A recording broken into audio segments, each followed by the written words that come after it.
On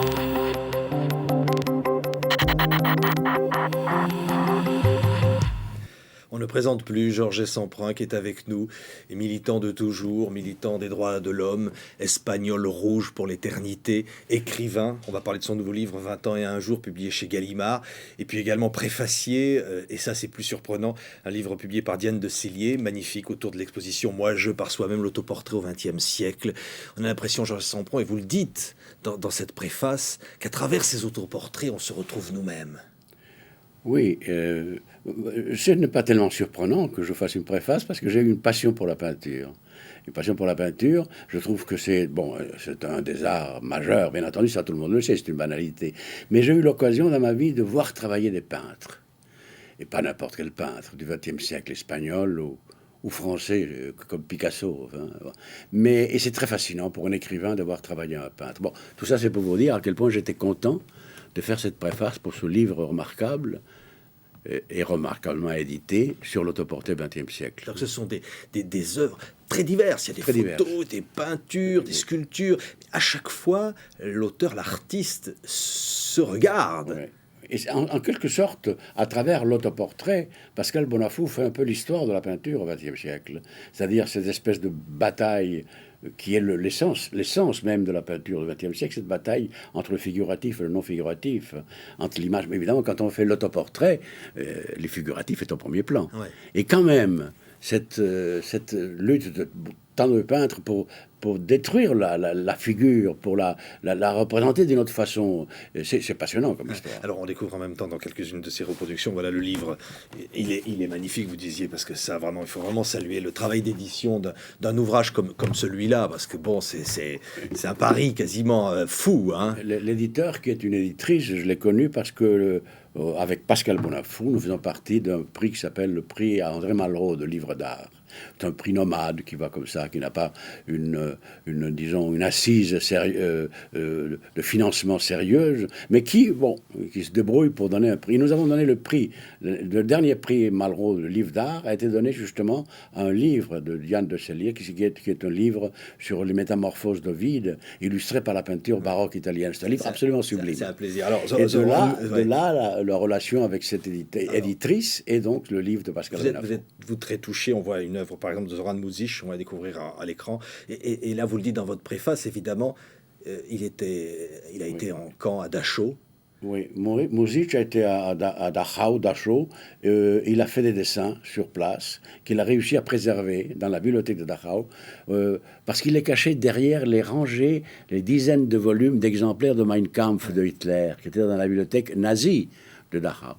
Et personne, évidemment, ne touchait à ces livres, parce que personne ne lisait Mein Kampf dans un camp de concentration, les déportés en tout cas pas. Et il a pu cacher ses dessins originaux là derrière. Et après, bien après, il a fait une œuvre sur toile, à l'huile, impressionnante. Là, par exemple, celle-ci a été peinte beaucoup plus tard. C'est-à-dire qu'il faut le travail de la mémoire, en quelque sorte. Et ça, là, finalement, il a fait, à la fin de sa vie, les dernières années de sa vie, il est encore vivant, il est en train de faire des autoportraits qui sont des autoportraits fantastiques de survivants.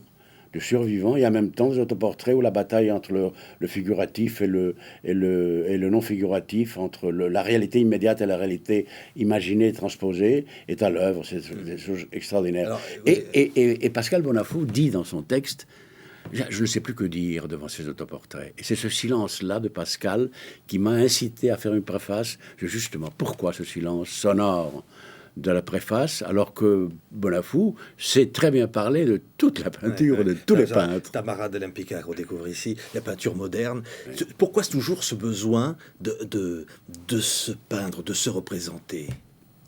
Il faut lire le texte de Bonafou. Voici, l'explication est lumineuse. Il faut lire le texte, l'origine de l'autoportrait. Il faut le lire. C'est difficile de résumer. Mais c'est un des défis de l'homme, enfin dans la peinture, dans tout, non ? Le rapport avec lui-même, le soi-même.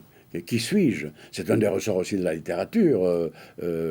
Qu'est-ce que c'est que la recherche du temps perdu, sinon la recherche de soi-même, à travers cette œuvre gigantesque et magistrale. En peinture, c'est aussi au centre de la peinture, et c'est une chose qui est relativement moderne. Pascal Bonafou explique bien que le mot autoportrait est très récent. très récent dans le lexique. C'est une histoire de la peinture, et c'est une histoire moderne de la peinture qui est à travers l'autoportrait. Et parfois des représentations dures. On peut voir peut-être tout à l'heure Picasso, on voit comment les peintres se représentent de manière terrible. Parce qu'ils sont terribles parfois, parce que les peintres, quand ils se représentent, la plupart d'entre eux, en tout cas les meilleurs, les plus intéressants, ne s'idéalisent pas. Et ils se présentent souvent déjà sous la forme de futurs absents, du futur cadavre, ou du futur non-vivant. C'est très extraordinaire. Ce moment de vital qui est celui de l'autoportrait, du travail sur sa propre image, est un travail souvent de prémonition funèbre ou de prémonition joyeuse, mais c'est pas idéalisé, ce n'est pas enjolivé. Un autoportrait de peintre qui soit une enjolivure, ce n'est pas un vrai autoportrait, c'est plutôt autre chose. Là, à l'image, et là on est dans les profondeurs des ténèbres. Hein. Oui, absolument. Ouais. C'est très frappant. Alors, évidemment, vous voyez, regardant d'abord ces œuvres de Zoran Muzic tout à l'heure, de dire évidemment, il y a comment on peut représenter l'horreur à travers son propre visage et sa propre représentation confrontée au mal. Voilà, les dessins de Muzic et puis ces autoportraits qui sont d'une certaine façon l'aboutissement de ce travail sur le corps détruit, sur le corps amaigri, sur le corps exploité par le travail nazi. C'est extraordinaire. Ouais. C'est très difficile. Il n'y a pas beaucoup de peinture des camps, de peinture réelle. C'est difficile d'imaginer qu'on puisse reconstruire comme ça, mais de peinture réelle, il y a Muzic et les dessins de Tassitsky faits à Buchenwald, dans le camp Tassitsky, je l'ai connu à Buchenwald. Il y a très peu d'œuvres. Il y a Spitzer, il y a quelques-uns qui ont essayé de rendre, dans l'impossibilité du réalisme, de transmettre l'image de l'horreur à travers la peinture, qui, elle, ne peut pas être horrible, il faut qu'elle soit belle. Vous avez réussi, vous, Georges Semprin, il a fallu aussi du temps à écrire les camps, à raconter ce qui avait été vécu à travers la littérature. Oui. Mais l'avantage de Muzic, et c'est pour ça que la peinture est un art extraordinaire, c'est qu'il a quand même ce travail de la fin de sa vie, autoportrait et les autres œuvres sur les camps, est quand même basé sur un travail sur le vif, si j'ose dire, sur le vif de la mort, fait à Dachau même. Les dessins extraordinaires, les dessins de Dachau sont extraordinaires. Il y a un texte de Jean Clair, l'actuel directeur du musée Picasso de Paris, qui a découvert les dessins de Dachau de Muzic, et qui, pour lui, c'était un choc, une révélation. Ouais. Georges Semprin, 20 ans et un jour.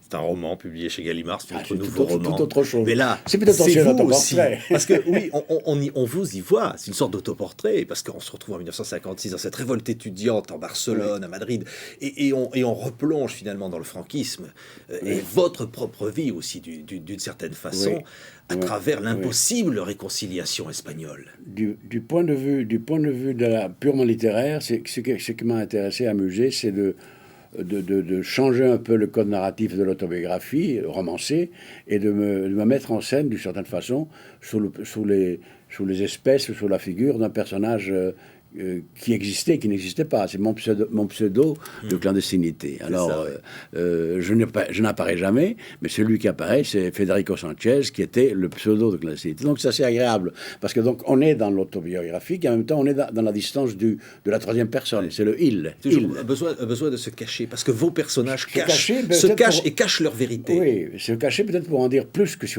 on parlait à la première personne. Oui. Alors on retrouve une sorte de cérémonie expiatoire qui a lieu chaque année en souvenir de ce moment où l'Espagne s'est déchirée, et la révolte comme ça, en 56, cette révolte étudiante va amener cette espèce d'impossible, j'allais pas dire d'oubli, mais une réconciliation, c'est-à-dire dire voilà, on tend la main. Oui.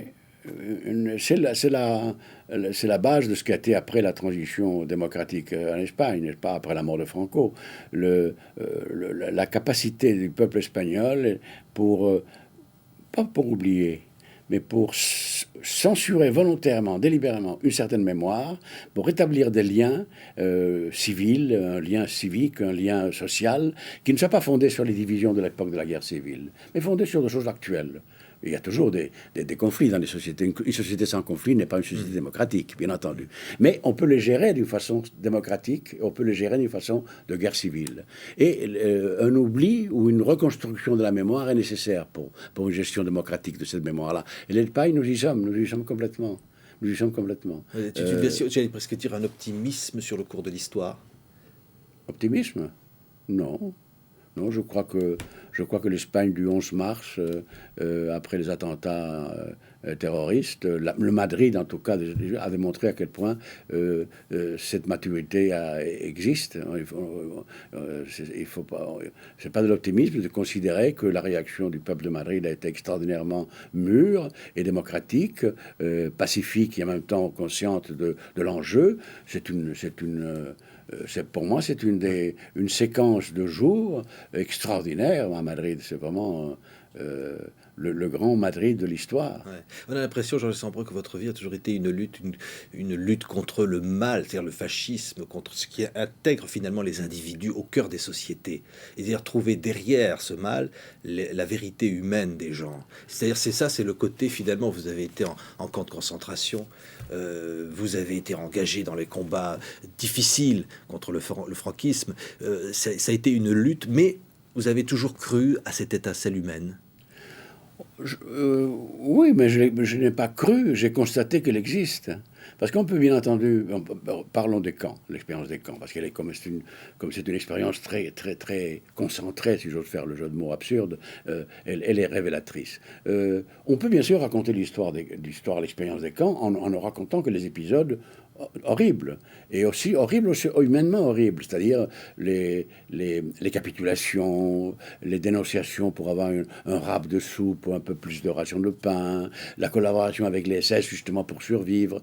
Mais on peut se raconter avec les phénomènes exactement contraires, la solidarité, la compassion, la capacité de l'être humain pour partager un morceau de pain dont il a absolument besoin pour vivre, le partager. Il se prive de quelques jours ou semaines de vie pour permettre à quelqu'un d'autre de survivre. Donc, moi, je choisis de raconter plutôt les moments où l'homme, qui, parce qu'il est libre et capable du bien et du mal, choisit de faire le bien. Ouais. Vous avez été cet homme-là quand vous avez été engagé dans la résistance très tôt. Vous ne vous êtes pas posé de questions?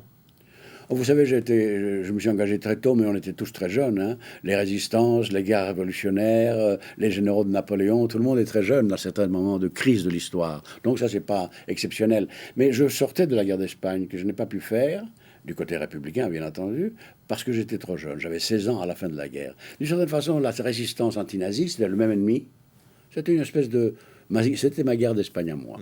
Donc je l'ai faite à partir de 18 ans, comme je l'aurais faite en Espagne, si j'avais eu l'âge qu'il faut pour m'engager. Vous n'avez jamais douté de cet engagement, même au pire moment de désespoir dans les camps? Non, je n'ai pas douté de l'engagement. J'ai beaucoup douté après de certaines conséquences de l'engagement. L'engagement communiste, je ne le renie pas. Je renie complètement certaines conséquences de cet engagement qui ne sont pas personnelles, qui sont collectives. Je ne peux pas dire je me suis engagé pour le communisme et je suis très content de voir ce que Staline a fait de la Russie. Non. Je suis absolument malheureux de voir ce que Staline a fait de la Russie soviétique, n'est-ce pas? Mais l'engagement personnel, privé, je maintiens le droit et le devoir de cet engagement-là. Et je maintiens le droit et le devoir de l'autocritique radicale, la plus radicale, sur les résultats non personnels, collectifs, de cet engagement communiste du XXe siècle. Cet engagement, vous le gardez encore aujourd'hui en vous? C'est-à-dire, vous pensez qu'il faut lutter toujours pour les mêmes valeurs, celles qui vous animaient quand vous aviez 15 ans? Mais oui, mais la façon de lutter a changé, bien entendu. Il ne s'agit pas de prendre l'homme acquis, il s'agit d'être présent sur certaines questions de justice, d'injustice, de torture ou de non-torture, etc. Et il faut être présent, là. C'est pas le même type d'engagement, et puis maintenant, l'engagement est beaucoup plus individuel. Avant, dans les années 30 du siècle dernier, jusqu'à la fin du siècle dernier, on s'engageait toujours à travers des organisations politiques. On était ce qu'on appelait des intellectuels organiques, organiquement liés à tel ou tel parti ou à telle ou telle classe sociale. Aujourd'hui, nous sommes très inorganiques, grand merci à qui que ce soit qui a fait ça, parce que il vaut mieux être inorganique et individuel que grégaire dans l'engagement. Ouais. Alors, on peut dire la littérature a aussi été pour vous une forme d'engagement, mais vous avez même été aux responsabilités politiques en Espagne, bon, ministre de la Culture.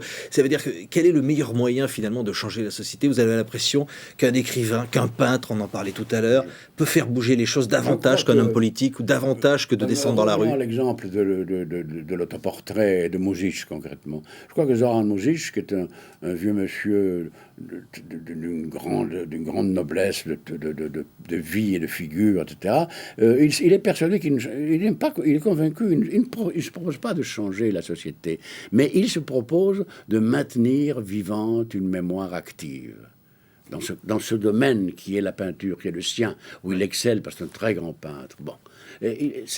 Chacun agit changer la société, changer le monde, pas par un livre, certainement pas, mais aider des gens à prendre conscience du fait qu'il faut essayer de la changer, la société. Voilà. C'est déjà pas mal. Il faut encore la changer. Aujourd'hui, et vous vous dites tout le travail accompli, il y a des choses qui vous révoltent aujourd'hui. On parlait tout à l'heure des attentats en Espagne. Bien sûr, je parle en fonction de mon expérience à moi, qui n'est pas celle de tout le monde, l'expérience des gens communistes. Le fait que le communisme était à la fin un échec sanglant et sanguinaire par moments ne veut pas dire que la société d'aujourd'hui est juste et habitable. Elle n'est pas juste, elle n'est pas assez habitable. Donc il faut continuer à essayer de la modifier par des moyens complètement différents, radicalement différents. Nous savons que ce n'est pas le communisme qui est le chemin vers une société meilleure, mais nous savons que la société d'aujourd'hui mérite d'être réformée et changée. Ouais. On parlait évidemment... l'amitié est une chose qui compte beaucoup pour vous, qui a compté pour vous. On a beaucoup évidemment évoqué Yves Montand. Ce sont des compagnonnages de vie qui marquent là aussi, on va dire d'une certaine façon, la mémoire doit jouer. On ne doit pas oublier. Non, la mémoire doit jouer. Les compagnonnages, en tout cas pour moi personnellement, ce compagnonnage est une chose que je garde comme une chose importante de ma vie et que je ne mettrai jamais en doute et qui m'oblige à ne pas écouter certaines choses. Mais alors, hors de tout ce qui se dit ou s'écrit, qu'est-ce qu'on pourrait dire d'Yves Montand aujourd'hui? Qu'est-ce que Georges Semprin peut dire d'Yves Montand aujourd'hui? Que c'était un extraordinaire chanteur, que c'était un très grand acteur, et que c'était un homme véritable. Voilà. Et qu'est-ce qu'il vous a appris à vous, Georges Semprin? Il m'a beaucoup aidé parce qu'il a joué des rôles dans les films que j'ai écrits, des rôles qui étaient très autobiographiques, entre guillemets, n'est-ce pas? Et donc, si vous voulez, il a pris sur lui la charge sacrificielle, par exemple, de l'exclusion du parti, de la rupture avec le communisme, à travers des films comme La guerre est finie ou comme L'aveu. Donc, il m'a aidé à porter le poids de cette rupture, le deuil. Il m'a aidé à faire le deuil, voilà. Et quand on aide à faire le deuil, on reste dans la mémoire de celui qui a été aidé, donc la mienne. Ouais. Et si demain Montand était là, vous descendriez dans la rue pour manifester? Je ne sais pas si nous avions, je ne pense pas que nous avons encore l'âge, lui et moi, de sortir dans la rue pour manifester, mais on serait de tout cœur avec ceux qui manifestent contre certaines injustices qui se déroulent tous les jours. Et ça c'est le combat de votre vie, Georges Semprin, au-delà de tout? Oui, on peut dire ça comme ça. Merci d'avoir été notre invité. On parlait des autoportraits du XXe siècle. Moi, je pars soi-même chez Dan de Célier Édition. On vous le dit, c'est un magnifique ouvrage. Magnifique. Et puis, le nouveau roman de Georges Semprin chez Gallimard, 20 ans et un jour. Merci infiniment donc d'avoir été avec nous, Georges Semprin. Et s'il y avait un mot à dire, une phrase à écrire aujourd'hui, une phrase presque ultime, ce serait quoi? Continuons. Merci.